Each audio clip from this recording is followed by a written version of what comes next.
All right, here we go. Another episode coming your way. I am Collin, joined today with Tyler. It's been a minute since we've done an episode, but we are back talking some portal news. Unfortunately, not very positive portal news, as last night, one of our prime candidates, Beau Pribula, quarterback from Penn State, it was down to Missouri, Iowa. He decided to go to Missouri, and unfortunately, we were back to square one, and that is what we are going to mainly talk about today. We'll also get into the Hank Brown news, quarterback from Auburn that committed to Iowa last week, and then some other things as well, college football playoffs. So, without further ado, what's going on, Tyler?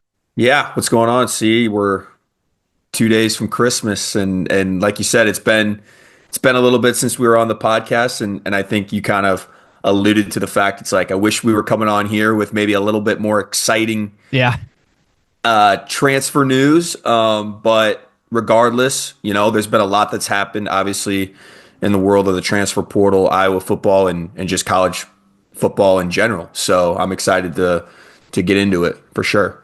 Yeah, let's start with Beau going to good old Mizzou.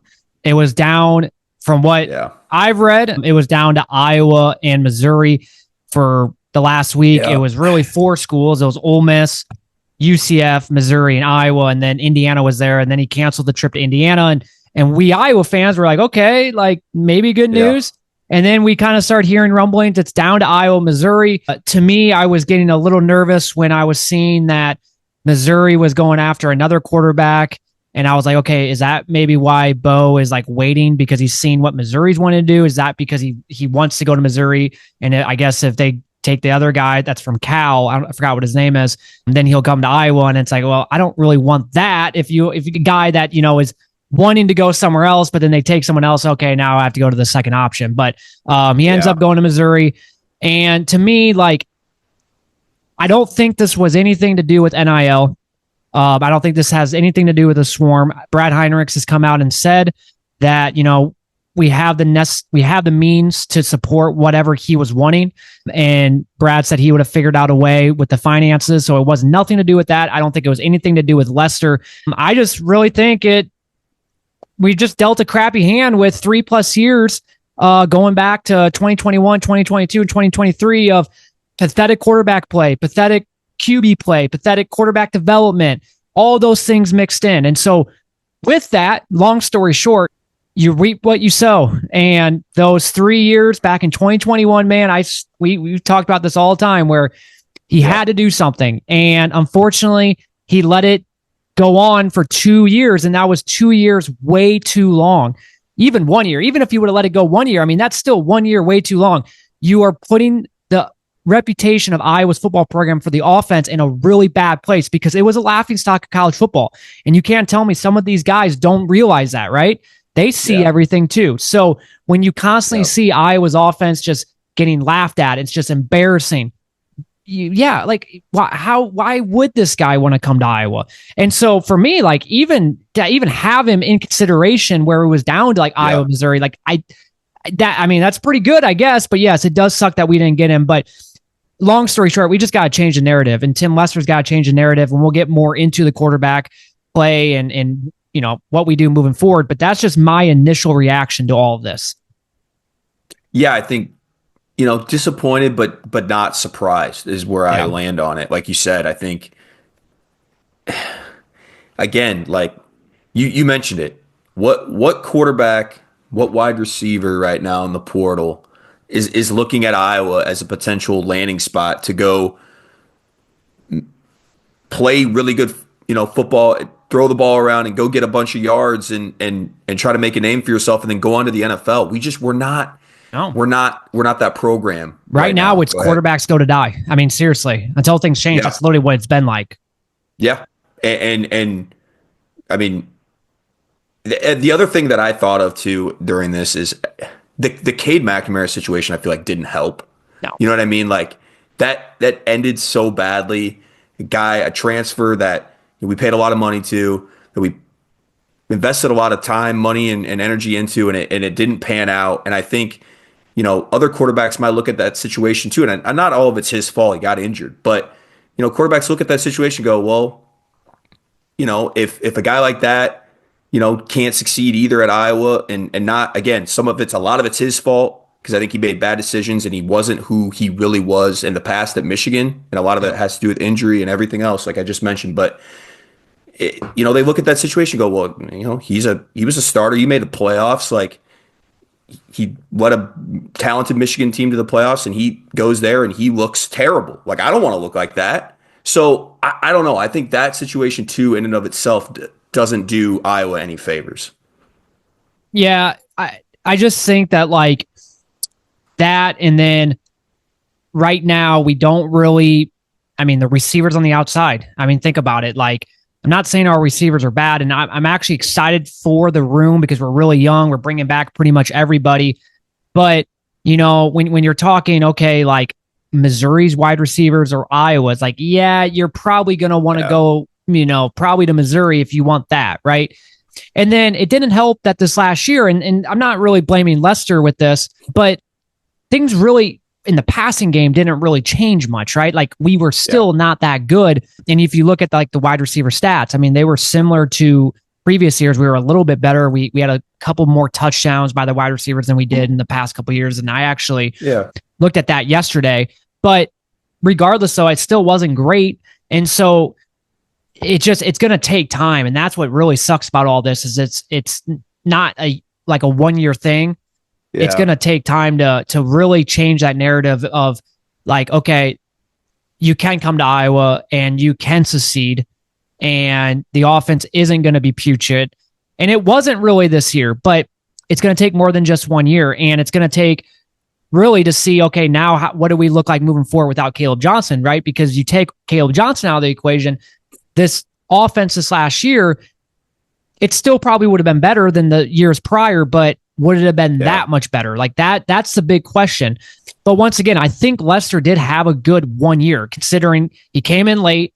So he really only had spring ball. And then you had that one transfer window to try to get a few players. But even that is it's a very small window. And then he doesn't have his guys yet either, You have your starter who can't even practice during spring and doesn't come back to a fall camp. And then your other guy, he comes in June. So, it's going to be really interesting. I know this is we're kind of veering off here, but it's going to be really interesting as we now approach the second off season, if the offense can start looking better. And that's why, like, for me, I would have loved to get Beau, right? Because he would have immediately just made things a little bit better. But at the same time, though, and maybe this is just me trying to make myself feel good, it was a lot of money to get him. And it's kind of a similar situation with Cade, right? Like a backup quarterback, not that much playing time, actually less playing time than Cade had. I mean, we actually had a bigger sample size for Cade than we did Beau. And so you're throwing out a lot of money. I don't know how much money, $1 million, maybe up to 1.3, 1.5. I'm just going to go 7 figures. It's a lot of money for a guy that hasn't produced. So I guess we'll just have to wait and see. But with that, though, I mean, I'm not trying to get people to think that like I'm like, I obviously still wanted him, but I'm just throwing that out there that, it's not the end of the world. Like, it's not like, this program has fallen. There's no way getting back up just because we didn't get this guy. Do you see the passing game getting better under Kirk Ferentz in the way that he wants to play football and the style in which we play? I think that is another question that, because that is a common denominator. He's been here, right? And like, I'm not saying that this passing game has always been like this under Kirk, because you're right. Brian Ferentz drove this thing so far into the ground, and people are finally seeing just how bad of a job and what consequences it has paid down the road, even into last year. We get rid of him and it's still not great because it's just so bad. Every quarterback that Brian has recruited is basically gone out the door because they're not good enough. And so, but the thing that I ask myself is like, I don't know, like, just because of the way that Kirk likes to play football, run first, and limit the throwing, limit mistakes, and conservative. And I don't know. I think quarterbacks look at that too and say, well, I don't want to play necessarily that way. Yeah, I agree. I do think it's kind of 50-50 because I do think, though, you get a better quarterback in there, right? And then at that point, maybe you start getting a little bit better wide receivers. Maybe then the passing game will be a little bit better. But then, yes, we still will be kind of limited because of what you just said with like the style of the offense. So let's now transition to Hank Brown, the Auburn quarterback that we did get. And for me, I know a lot of people were mad about it. I was happy with the pickup mainly because he's not going to probably start next year, and he has 3 years left. He was only a redshirt freshman this last year at Auburn. He started the year off. He had 3 really good games, and then they played Arkansas, and he did not look very good. Threw 3 interceptions, I think, in the first half, and then he was pretty much benched the rest of the year. But he's a young guy. So now Lester gets who he kind of wants to develop. He kind of gets this project that I think Lester will be really good at because he used to be a quarterback.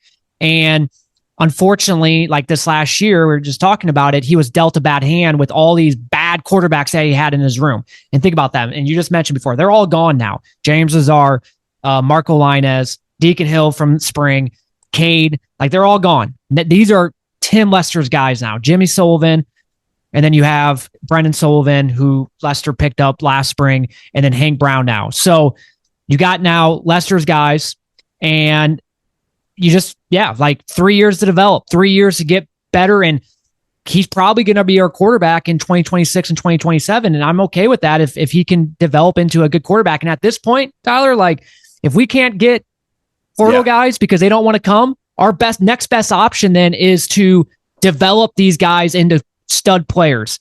And can we finally do that? Because when's the last time we were able to develop a quarterback? It's like foreign to us, but at some point it's going to happen, right? Where we find a guy and we develop him and he ends up being a stud. And instead of us having like every year, like going out to the portal, we got our guy. And all we have to do is just make sure he stays, pay him, make sure he stays, and we're good to go. And Hank Brown might be that type of guy, if Lester can develop him. And what's huge, one real quick too, is he's already on campus and he's already practicing. Now he can't play in the bowl game, but he can practice. And so he's been practicing, which is, I think that's a big thing. Yeah.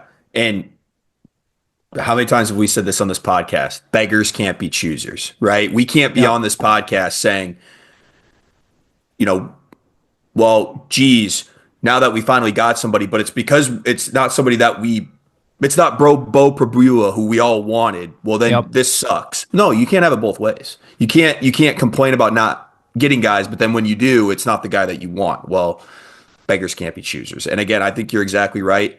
I think he has some intangibles that I think Lester likes. You mentioned 6'4". He played at Auburn. He's got an offer from an SEC school. I'll take that any day of the week, right? And he's got some experience under his belt. But like you said, I think it's the fact that he has 3 years of eligibility that I really like. That's what I love. It's not a 1 year, and this is, well, if he's going to play and then he's out. No, he can sit for a year.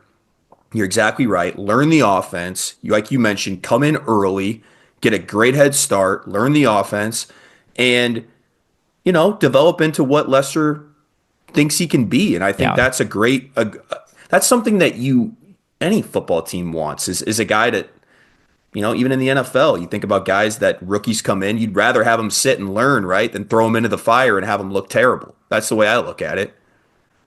And if we don't end up getting another quarterback in the portal, I think he could be a solid backup to Brendan. I do too. I think that's where maybe people are just mad because it's like, oh, we need someone now. Right. And I get that. Like we do. But we also need someone for the few years after. And we have someone that we can at least be excited about. So right now, real quick then, if we, what is the quarterback room moving forward? And right now, if we don't get anybody, it probably will be Brendan Sullivan. And to me, like, I know a couple weeks ago, I called you and we were talking about this, and like, I would be okay with Brendan being the starter, but the more I think about it, the more I'm a little hesitant, because it's like, what keeps kind of coming back in my mind is how could he never be a solidified starter at Northwestern? Why was he always kind of like, he started a few games, then he was a backup start. He was never a solidified starter. And then he comes to Iowa, and we saw how bad Cade McNamara was. And now maybe it was a little bit to do with Kirk's loyalty to him, but how could he not beat out Cade and be like the solidified starter? That's the only thing that like raises questions with Sullivan. I like Sullivan, but those questions always kind of come up in the back of my mind, and makes me feel a little hesitant with being like, okay, I trust this guy can be our 2025 starter. I'm glad he'll be back for the bowl game to kind of see what we have in him. But I do think we still need to go out and we need to get one more quarterback just so we have a quarterback competition heading into next year. Yeah, and I think the other thing that, if you're going to go just with Sullivan and you're going to put all your stock into him going into next year, the thing that scares me is what happened at the end of the year this last year is him, his scrambling ability, which we love. We think is an added piece to this offense, but it's also, if you're not careful, a huge detriment because you can get injured. And if you're not careful, you knock yourself out completely for the rest of the season like he did with his ankle this year. Yeah. And so, having somebody else that we could feel comfortable stepping into that role if something were to happen, I agree. We need to continue to look for at least another guy. I agree with that. What Sullivan needs to be better at, and we talked about this maybe after the UCLA game, is his first option is just to immediately run, right, and be the athletic playmaker. And that has to be option B. You got to develop into a guy where you scan the field, you read your progressions, and if nothing's there, then run. The UCLA game, it was like especially after that first interception, he just immediately just took off. And so that's something he's got to work on. But once again, like, give him a full off season. Like, maybe he can develop into being a reliable starter. I do have a little bit of doubt. But I am excited he's back, like I said, for the bowl game, because it gives us one more game to kind of just see what he's like. Against Missouri of all teams. Yep. Who I really, exactly. It should be whoever wins that game gets Beau. That's what I said. Yeah. No shit. I will say, I do want, now he's not in the portal. And I don't know if he will go in the portal because he could very well go to the NFL draft because he technically is a senior, but he could come back as a South Dakota State's quarterback. I'm blanking on his name. Gronkowski, I think his name is. Yeah, Gronkowski or whatever. Yeah. Would love him. Would love to have him. Right? Yeah, but once again, he has to enter the portal, and he could very well just go to the NFL draft. But he's a guy, Walter Payton FCS award, which is like goes to the most valuable offensive player. This was back last season, threw for over 9,000 yards for them. Like, he's a winner. Obviously, they won the Natty last year. They went far in the playoffs this year. So that would be a guy like you think about, like, okay, you could get him. And then you have Brendan. So you got those two guys, kind of a 1-2 punch with them. And then you got Hank Brown way in the wings for 2026 and 2027. Then you got Jimmy Sullivan, who I'm kind of excited about, develop him, and he could be the guy after Hank. So that's where it's just like, I wish we could get, like, I wish that would happen because he has 1 year left of eligibility, the guy from South Dakota State. So it'd just be a perfect match for us, just that 1 year. Yeah. And then we can develop Hank Brown, and then we have him then 2 years after that. So, but I guess we'll wait and see on that. But once again, like, that's something where if he goes in the portal, then I think Iowa will go hard for him. And I guess the good news now, without getting Beau, is we have a lot of money now that we can spend on some other guys. And for people that are freaking out, we do got to relax a little bit because there is another window, the spring portal. So if we don't get who we want, there is going to be that opportunity after the spring portal to probably snag another person here or there. And once again, without getting Beau, we'll have a lot of money. So, but yeah, before we get into the playoff games, I also jotted down here some other guys in the portal that we are eyeing. Wide receiver Sammy Phillips from Chattanooga.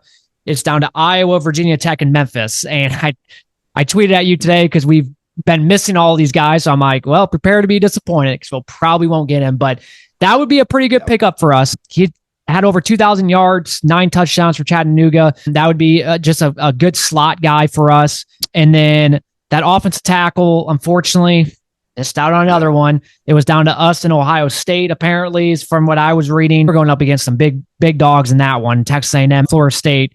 But he's going to Ohio State. That would have been a massive pickup.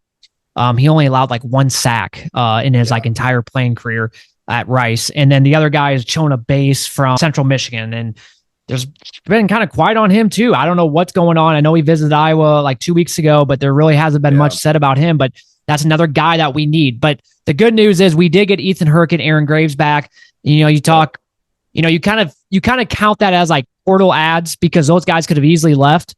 And so to be able to get those guys back, that is huge. But when you're talking defensive tackle, man, like losing Yahweh Black, even bringing back Aaron Graves, man, we need to get a portal player in there just for depth purposes and all that. So hopefully Jonas Pace does commit to Iowa. I mean, God, we just need some more commits. Like I'm getting annoyed a little bit that it's just like we're missing out on all these guys. But I do think sooner or later we will land some guys. It's just we all just got to relax a little bit.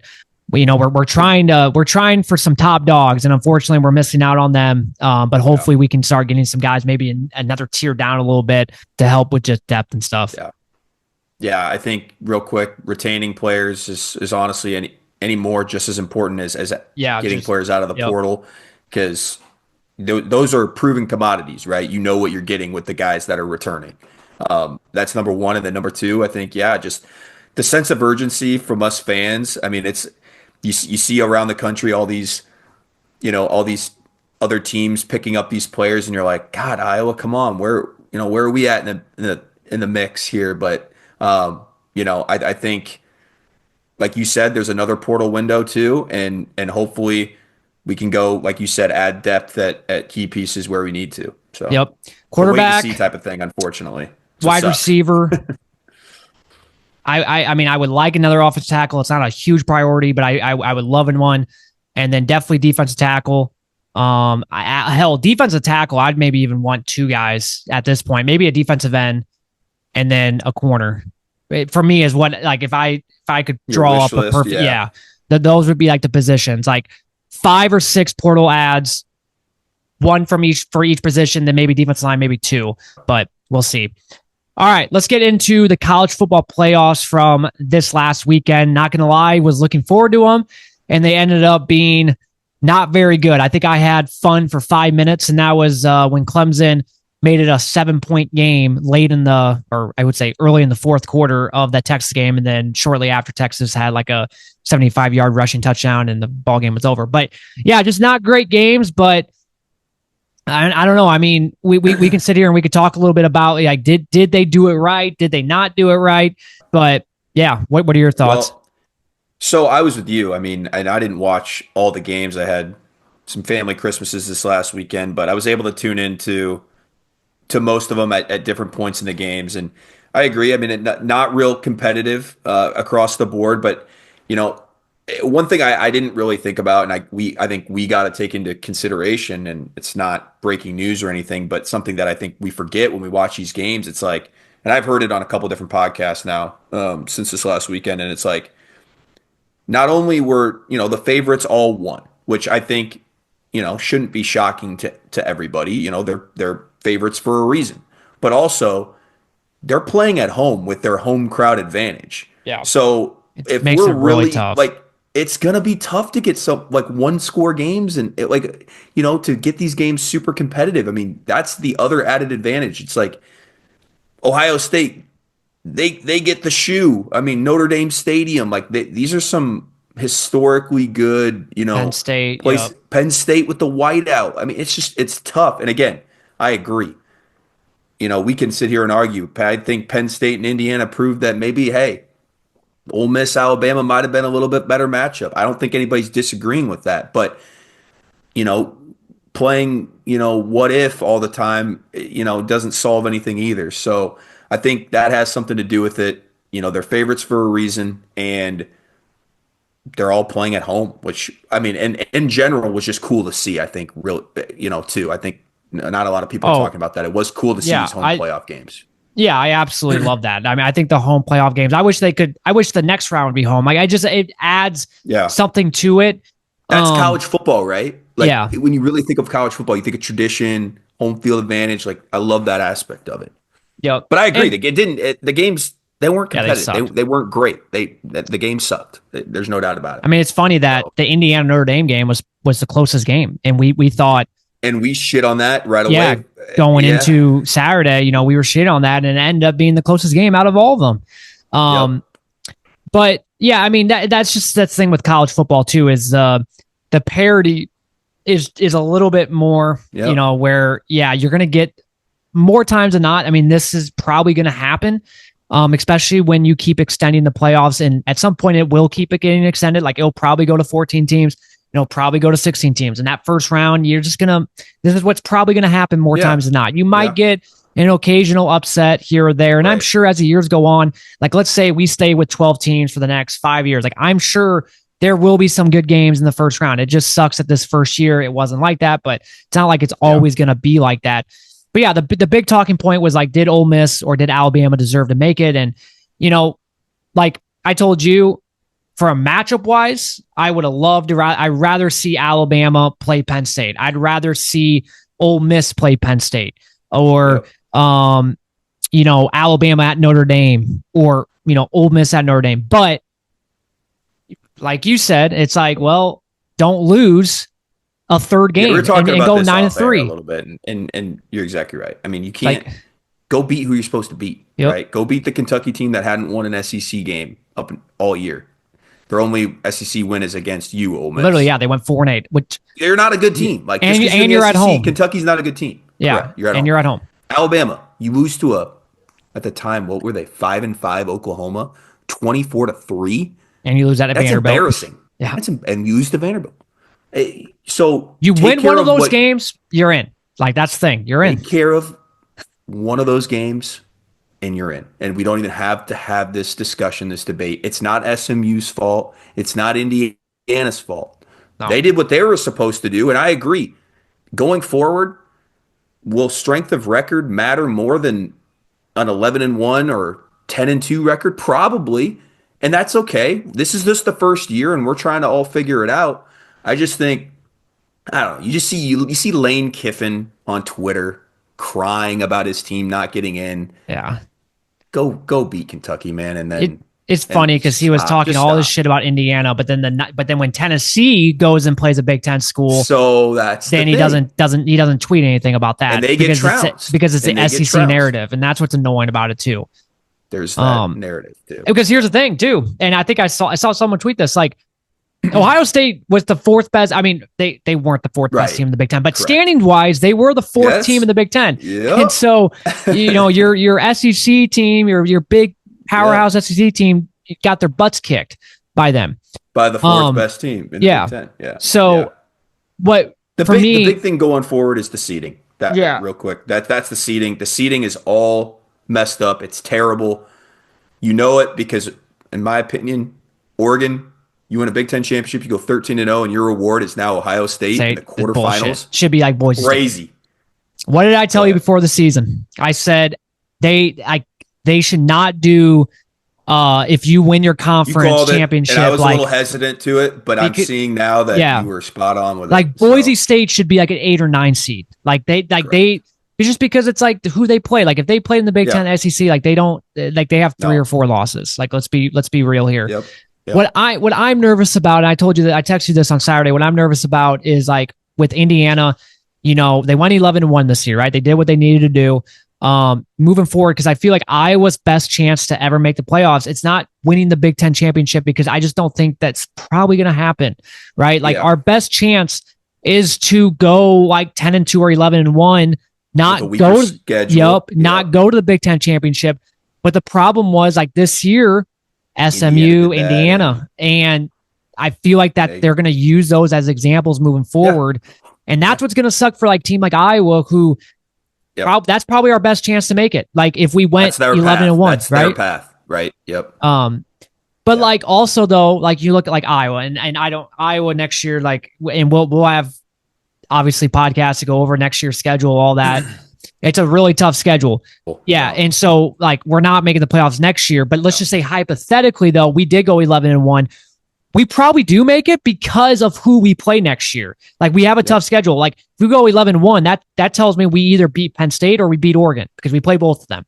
That tells me we won at Wisconsin, we won at Nebraska, we won at USC. So then at that point we would make it. But I'm talking the years where it's like a weak conference schedule. Yep. And you go 11-1. You're playing you're playing all the old Big Ten West teams, right? Yeah.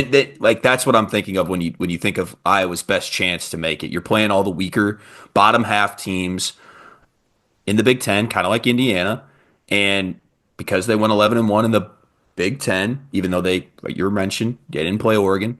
They didn't have to play Penn State. Yep. They didn't have to play Michigan, even though Michigan wasn't good. They played Ohio State and they lost. And so, like we mentioned, like you just said, that you could see Iowa being in that same scenario down the road and them being like, sorry guys, we've seen this story before with Indiana. We're not letting you in. And we're going to be sitting here pissed off. Yep. We're going to be pissed off. That's what sucks. Well, it sucks because like Penn State, essentially Penn State did what Indiana did, but Penn State has the brand where like they're going to like, they'll let Penn State in because of their brand, right? And again, Penn State did nothing to, it's not their fault, but like because of the tiebreaker, they did make it to the Big Ten championship, which again, I think the committee sort of overvalued teams in this. Like if you got to the Big Ten championship or you got to your conference championship, you were kind of rewarded. Think about the SMU got there, they lost. Penn State got there, they lost.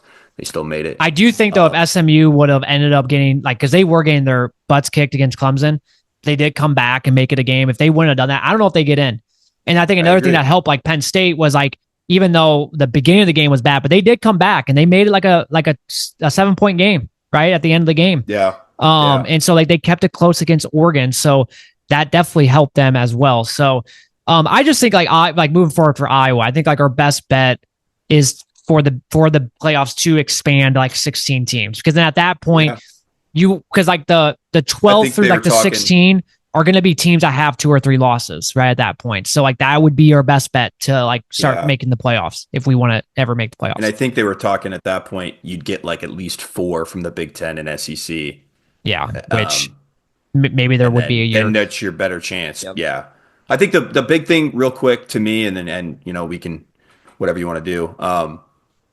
The big thing is, we all thought after because there was only 4 teams, or if we expanded beyond 4 teams, there'd be no debate. And it just goes to show that there's always going to be debate, right? There's always going to be debate. Even if you go to 16, even if you go to 24, we'll be there's always always going to be debates going on. I just want Iowa at some point in my life to host a home playoff game. It's going to be colder than shit, but I don't care. It would just be absolutely unreal. Like I just can't imagine the buzz in there because I'm like envisioning like being in Iowa City against good teams. Like, it's a different feeling. Like when we played Penn State right back in 2021, it's just a different feeling. Like the buzz in there. Juice. Can you imagine like a playoff game? Like you're walking into Kinnick knowing like this is a playoff game.